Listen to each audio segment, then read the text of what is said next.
My role is Head of Licensing and the Compliance Manager. So in terms of licensing, I'm the lead officer at the RFL for the project, ensuring that the project runs to schedule and ensuring that all board briefings are carried out as they should be, assessing the licences, feeding back to the clubs on the licence assessments. Rugby league obviously split away from rugby union at the back end of the 19th century. The reason for the split was that rugby union clubs, as they were then, predominantly in the north of England, wanted to pay the players for broken time, so if they were missing work or injured, that they would be receiving payments. The rugby union based in the south and southern rugby union clubs weren't as keen, so it broke away and rugby league was formed. And then in the 115 years since, rugby league has tried to innovate as much as possible, remove the breakaways and remove the ruck and maul and replaced it with the play the ball, and all those innovations were designed to make the spectacle better for at first the spectator in the ground and then the spectator at home watching on television. So what you see now in 2011 is a faster, more vibrant, more attacking sport, which rugby league fans would say produces a better class of athlete.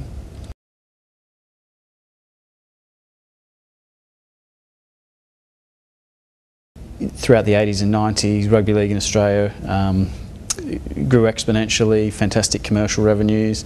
In 1994 it had the best ever year it had had in its 100-year history, and this aroused the interest of News Limited, the Australian version of News Corp, who were interested in getting the television rights for pay TV, which was going to be introduced in Australia in 1995. However, the television rights as they were then were owned by Kerry Packer, Australia's richest man.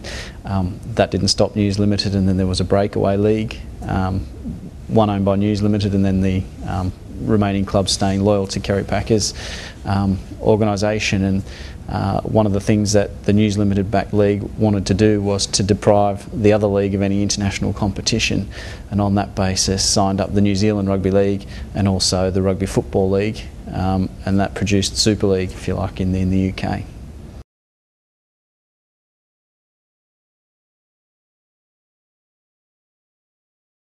Well, obviously with the moved to a Super League in '96, and if you like, the separation of the top 12 clubs from the remaining clubs in RFL membership, the game moved then to a summer competition, as it had always been a winter competition before that. The idea was to promote better games, better conditions, more fans.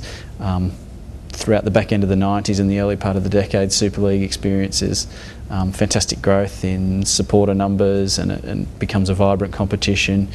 Sky continued to invest heavily in the sport by obtaining the broadcast rights. However, in the early part of the last decade, the RFL and Super League merged back to being the one body, and the view amongst the RFL and also the Super League clubs was what can we do to improve the sustainability of clubs and the quality of the competition. And one of the issues that they considered needed to be introduced or addressed was licensing, and introducing a licensing to Super League, so that rather than the traditional system of promotion relegation, the 12 clubs that were entitled to play in Super League would be decided by a combination of what was happening on the field and what was happening off the field.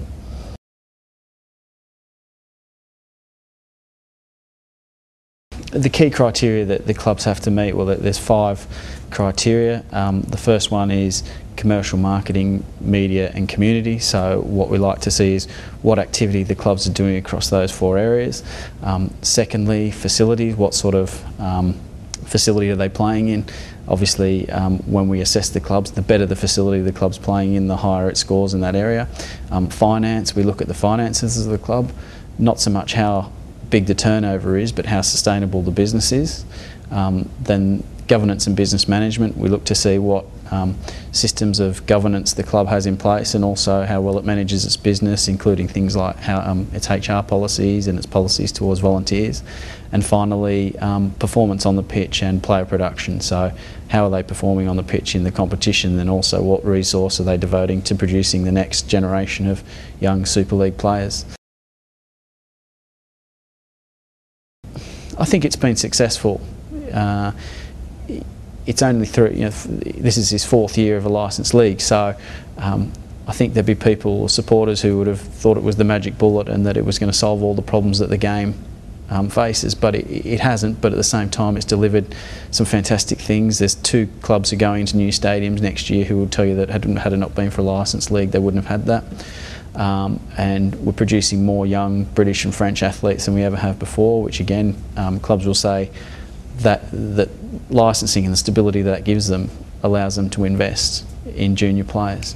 But the game still faces issues, and licensing tries to create an environment that clubs feel confident that they can face those issues with some certainty.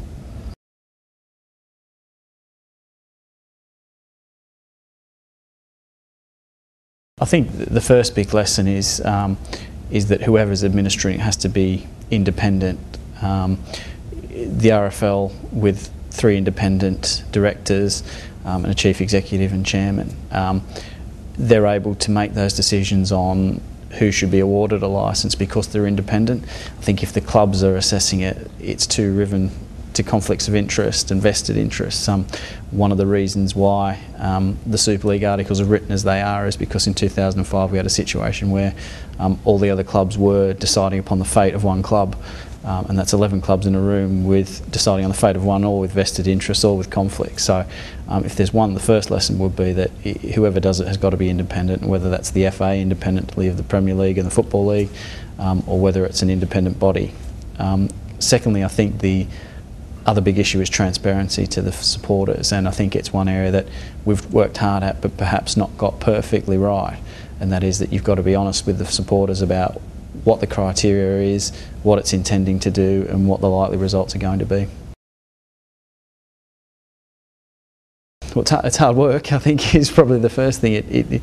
It's a burden. It's a burden upon the governing body, but it's a burden worth bearing because the opportunities to give clubs some stability and continually monitor and assess the club's performance across a wide range of areas is a big opportunity for any governing body or any sport. And I think having the patience and the faith in it is the other big issue, that there'll be, as most sports fans want instant results, well, licensing is a bit more of a slow burner, and it's going to take time to actually realise the improvements that licensing is intended to introduce.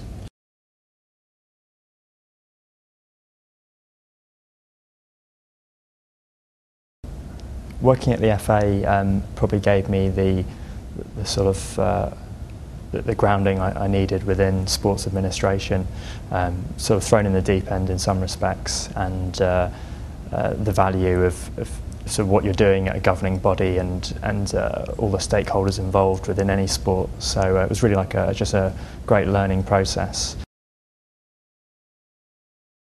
Probably the most impressive thing about the sport, coming in from it as someone who's not a traditional rugby league fan, it's just that feeling within it of community and family amongst all the sports. There's sort of a drive to build the sport, to make it better, but knowing they can only really do it together. So the clubs are quite united in that goal, and that makes it a lot easier for the RFL to actually go about their business. Probably one of the most impressive things is the role of the RFL board. It's got 3 independent non-executives there, but also the role of the executive team at the RFL, and they sort of combine in a really dynamic way to actually deliver the best result in terms of the transparency of the process, and really make the licensing process legitimate, because that's really what it's about.